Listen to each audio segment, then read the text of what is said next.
ഒരു കുഴപ്പമില്ലാതിരുന്ന വണ്ടിയാണ്. പിന്നെ ഒരിക്കലും വണ്ടി സ്റ്റാർട്ട് ആവാതിരുന്നിട്ടേ ഇല്ലല്ലോ. മോട്ടോർ ആവുമ്പോ അങ്ങനെ കുഴപ്പമൊക്കെ വന്നെന്നിരിക്കും. നിന്റെ മോൾ എടുത്തതിന് ശേഷമാണ് ഈ വണ്ടിക്ക് ഇത്രയും പ്രശ്നമായത്, അറിയോ? കുറച്ച് സംസാരിക്കും രവിയേട്ട, നാട്ടുകാരൊക്കെ നോക്കും. നാട്ടുകാർ കേട്ടാലും ഞാൻ സത്യമല്ലേ പറഞ്ഞത്. എന്നാ തള്ള, ഞാൻ ഇനി വരൂല നിങ്ങളുടെ കടയിൽ. എന്തോന്ന് അയ്യേ തള്ളു നീ. വണ്ടി പോണവരൊക്കെ നോക്കണം എന്നെ. ആൾക്കാർ നോക്കും. മോട്ടോർ ആവുമ്പോ കേടായിരിക്കും. രവിയുടെ ഒരു കാര്യം ചെയ്യോ, ഒന്നുകിൽ ഈ വണ്ടി വല്ല ഓടയിലും കൊണ്ട് തള്ളിയിട്ടിട്ട് വരാം, അല്ലെങ്കിൽ എനിക്ക് ഓട്ടോ പിടിച്ചാൽ ഞാൻ ഈ സാധനം കൊണ്ട് ഓട്ടോ വരാം. വരുന്നുണ്ടോ? ഇടി ആ വളവ് കഴിഞ്ഞാൽ നമ്മുടെ വീടായില്ലേ, അടുത്തല്ലേ? ഞാൻ ഈ വണ്ടിയും തള്ളിക്കൊണ്ട് വരണതേ എന്റെ ബന്ധുക്കളും എല്ലാം കണ്ടു കഴിഞ്ഞാണ്ടല്ലോ, ഞാൻ പിന്നെ ആത്മഹത്യ ചെയ്യും. എന്റെ മണി, നീ ഇന്നും കൂടെ ക്ഷമിക്ക്, എന്തെങ്കിലും പരിഹാരം ഉണ്ടാക്കാം. പരിഹാരം ഒന്നുമില്ല, ഈ വണ്ടിനെ എടുത്ത് തൂക്കിയെടുത്ത് വിൽക്കണം. വണ്ടി കളയുന്നില്ല, അതല്ലാതെ വേറെ ഒരു ഇതും ഇല്ല. ഞങ്ങള് തള്ളിയ വണ്ടി ഓടൂലേ? മണി നീ മിണ്ടാവാ. മണി അച്ഛനാണോ?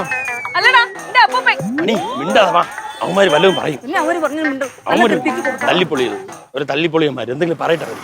നീ എന്തിനാ അവിടെ സംസാരിക്കാൻ പോണു? പിന്നെ അവന്മാര് പറയുമ്പോഴത്തേക്കും കേട്ടോണ്ടെങ്കിൽ പോയി കഴിഞ്ഞാലോ? നമ്മൾ പ്രശ്നം ഉണ്ടാക്കണം, നമുക്ക് മര്യാദയ്ക്ക് പോയിക്കണം. അവന്മാർ ഒരു വിവരമില്ലാത്തമാരാണ്. മണി നിങ്ങൾ ഈ തല്ലിയതാരെന്നറിയോ? സുനി, സുനി സുനി ആരെന്നറിയണോ? ആ ജംഗ്ഷനെ ഒന്ന് തിരക്കി നോക്കണം. നിന്നെ ഈ ജംഗ്ഷനിൽ മാത്രമല്ലേ അറിയത്തുള്ളൂ. നീ കൊല്ലത്ത് പോയിട്ടേ പുലിനട വീട്ടിലെ മണിക്കുട്ടി ആരെന്ന് ചോദിച്ചു നോക്ക്, അപ്പൊ അറിയും. ഇന്ന് രാത്രി വെളുക്കില്ല, അവിടെ വരും. നീ പോ, കാണിച്ചുതരാം. നിങ്ങൾക്ക് എന്തോ വേണം? നിങ്ങൾ പോയി വന്നേക്കുന്നു പിന്നെ വലിയ നിങ്ങൾ പോ. രവിയേട്ടാ വാ. നീ എന്തിനാ അവരത്തൊക്കെ പോണ? കാണാം, എല്ലാത്തിനും ഉറക്കി തരാം. മരമാക്രി വേണോ ഒരു നത്തിയും വേണ്ടിയിരുന്നു. അതൊക്കെ വേണം. പിന്നെ കിട്ടിയത് എനിക്കല്ലേടാ, കിട്ടിയത് എനിക്കല്ലേ. ആരും തെളിയിക്കാനുള്ള സമയമാണ്. മണി നിക്കേ, മണി നിക്കേ, മണി മണി നിക്കേ, ഞാൻ ഒന്ന് പറയട്ടെ. മണി നിക്കേ, മണി ഞാൻ ഒന്ന് പറയട്ടെന്ന്. നിങ്ങളൊന്നും പറയണ്ട രവിയേട്ടാ. ഒരു ഗുണ്ട വന്ന് എന്റെ മേത്ത് തട്ടിട്ട് പോയപ്പോ നിങ്ങൾക്കൊന്നും പറയാനില്ലല്ലേ? ഇങ്ങനെ ഒരു ഭർത്താവിനെ പറ്റി ഞാൻ കേട്ടിട്ടും കൂടി ഇല്ല. അവര് വേറെ പ്രശ്നം ഉണ്ടാക്കാതിരിക്കാൻ വേണ്ടിയാണ് ഞാൻ ഒന്നും മിണ്ടായിരുന്നത്. എന്നിട്ട് ഇപ്പൊ ഒരു പ്രശ്നം ഉണ്ടായില്ലല്ലോ. ഇപ്പൊ അവര് രാത്രി ഒന്ന് പ്രശ്നം ഉണ്ടാവുന്ന പറഞ്ഞിട്ടില്ലേ? അതിനുള്ള പ്രധാന കാരണം ആരാണ്? നിങ്ങൾ തന്നെ. ഞാൻ എന്ത് ചെയ്ത്? നിങ്ങൾ ഒന്നും ചെയ്തില്ല, അത് തന്നെ കാരണം. മണി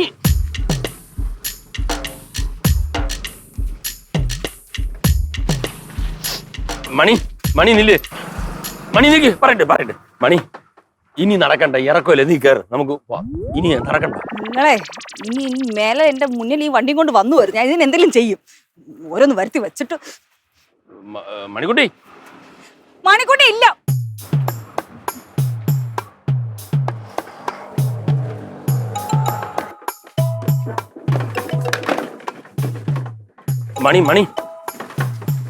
മണി പിന്നെ ഒരു കാര്യം പറഞ്ഞില്ലേ, പിള്ളേർ നിൽക്കുകയാണ്, പിള്ളേരൊന്നും ഇതറിയത്, പ്രത്യേകിച്ച് ഇറങ്ങി അറിഞ്ഞു കഴിഞ്ഞാൽ അവളും ചെന്ന് പ്രശ്നം ഉണ്ടാക്കും. പറഞ്ഞ കേട്ടോ, പിള്ളേർ അറിയല്ലേ? അറിയട്ടെ, പിള്ളേരൊക്കെ അറിയട്ടെ, എല്ലാരും അറിയട്ടെ എന്റെ വിധി എന്തോന്നാണെന്ന്.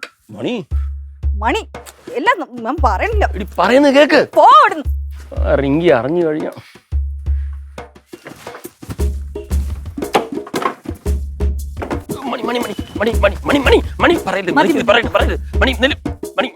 മാറി പിള്ളേരെ എവിടെയും കയറി ഇരിക്കട്ടെ. മണി മക്കളെ കാര്യങ്ങളുണ്ട്, ഒരുപാട് കാര്യങ്ങൾ നിങ്ങളത് അറിഞ്ഞിരിക്കണം. എന്റെ വിധി എന്തോന്നാണ് നിങ്ങൾ അറിയണം. ആ പാട്ട് സ്കൂട്ടർ ഉണ്ടല്ലോ, ഒരിക്കലും ഒരു ആവശ്യത്തിന് ഉപകാരപ്പെടൂലല്ലോ. ഇന്നും അതേപോലെ തന്നെ കടയിൽ നിന്ന് ഇറങ്ങിയപ്പോ അത് സ്റ്റാർട്ടായില്ല. അതിനെ ഉന്തി തള്ളിക്കൊണ്ട് വരുമ്പോ ഉണ്ടല്ലോ, രണ്ടവന്മാർ അവിടെ നിന്ന് കണ്ടപ്പോഴേ എനിക്ക് മനസ്സിലായി ഇവന്മാര് പ്രശ്നമാണ്, എന്തോ പന്തികേടുണ്ടെന്ന്. വിചാരിച്ചതുപോലെ തന്നെ അതിൽ ഒരുത്തം വന്ന് എന്റെ മേത്ത് കയറി മുട്ടി ഉരച്ചിട്ട് ഒറ്റ പോക്ക്. എന്നിട്ടാ അതും കണ്ടോണ്ട് ഇങ്ങനെ ഒരു അക്ഷരം മിണ്ടാതെ അവിടെ നോക്കി നിന്നിക്കണം. എന്താ ഇത്? എന്തിനാ അമ്മ ഒന്നും പറഞ്ഞില്ലേ? ഞാൻ ഒരെണ്ണം പൊട്ടിച്ചവനെ. നന്നായി, അതാണ് പെണ്ണ് നന്നായി. അതിന്റെ കാണായിപ്പോ എന്തോന്ന് അവന്മാരെന്താ പറഞ്ഞെന്നറിയുമോ? നാളെ നേരം വെളുപ്പിക്കൂല, ഇന്ന് രാത്രി അവന്മാര് വരും, 2 എണ്ണം, 2 ഗുണ്ടകള്. അവന്മാര് വരട്ടെ, അതന്നെ കാണാലോ, വരുമ്പോ കാണാം. മണി നിങ്ങൾ ഇനി മണി എങ്ങനെ ഈ വീട്ടിനകത്ത് വിളിച്ചിട്ടുണ്ടെങ്കിൽ നോക്കിക്കോ, എനിക്ക് ഒരു വക കേൾക്കാൻ പറ്റില്ല. എനിക്ക് തലവേദനയാണ്. ഇനി നിങ്ങൾ എന്നോട് സംസാരിക്കാൻ വരരുത്, കേട്ടല്ലോ? മിണ്ടി പോരുത് എന്റെ അടുത്ത്. മണി നീ മണിന്ന് വിളിക്കില്ലെന്നല്ലേ പറഞ്ഞേ? ദേഷ്യം പിടിക്കണോ? പറയണ കേക്ക് നീ ഇത് എന്താന്ന് കേൾക്കാൻ ഒന്നുമില്ല. അച്ഛാ ഒന്ന് കേറി പോച്ചാ ആൾക്കാരെ കേൾപ്പിക്കാതെ. മണി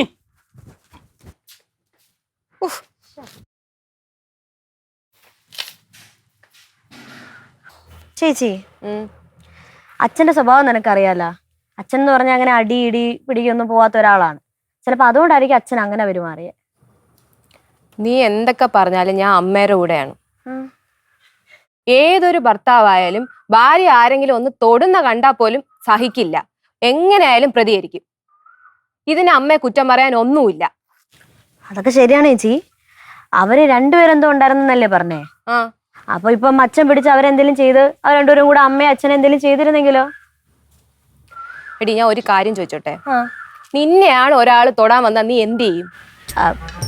ആലോചിച്ച അതിനെപ്പറ്റി ഞാൻ ഇതുവരെ ചിന്തിച്ചിട്ടില്ല. എന്തേലും അമ്മ ചെയ്തത് എന്നെ ചെയ്യും, അല്ലാതെ അല്ലയോ സഹോദര അങ്ങോട്ട് മാറി നിന്നോളൂ എന്നല്ലല്ലോ പറയാൻ പോകുന്നത്. രണ്ട് ചെവിടത്തിട്ട് പറ്റിക്കും, അതാണ് പെണ്ണ്. എനിക്കെന്തായാലും ചെറിയൊരു പേടിയുണ്ട്. എന്ത്? അവര് വരുന്ന കാര്യേ. മാമനെ വിളിച്ചോക്കില്ല? നീ രാമങ്കലിനെ ഒന്ന് വിളിക്ക്. രാമങ്കലിനെ വിളിക്കാതെ.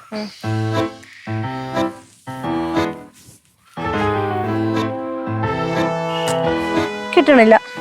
കിട്ടുന്നില്ലേ? ഒരു കാര്യം ചെയ്യും, നീ അപ്പച്ചെ വിളിച്ചു നോക്കും, ചിലപ്പോ അപ്പച്ചിന്റെ കൂടെ ഇരിക്കുകയായിരിക്കും.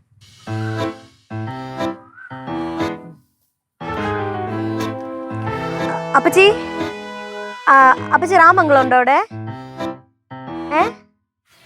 ഇല്ലേ? ഓ അങ്ങനെയാണല്ലോ. അപ്പച്ചി രാമംഗളം വിളിക്കുകയാണെങ്കിൽ എന്നെ ഒന്ന് വിളിക്കാൻ പറയണേ, അത്യാവശ്യമായിട്ട്. ഇല്ല പ്രത്യേകിച്ച് സംഭവമൊന്നുമില്ല, ചുമ്മാ വെറുതെ. ശരി ശരി ശരി അപ്പച്ചി, ശരി പിന്നെ വിളിക്കാം.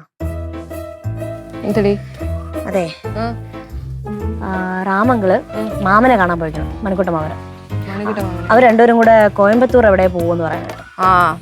രണ്ടുപേരും പോയി കാണും, അതായിരിക്കും കോള് കണക്ട് ആവാത്തത്. ഇനിയിപ്പോ എന്ത് ചെയ്യേ? ചിരിയും മൊഴിയും ചേരും തട്ടുപൊളിപ്പൻ കൂടാണേ.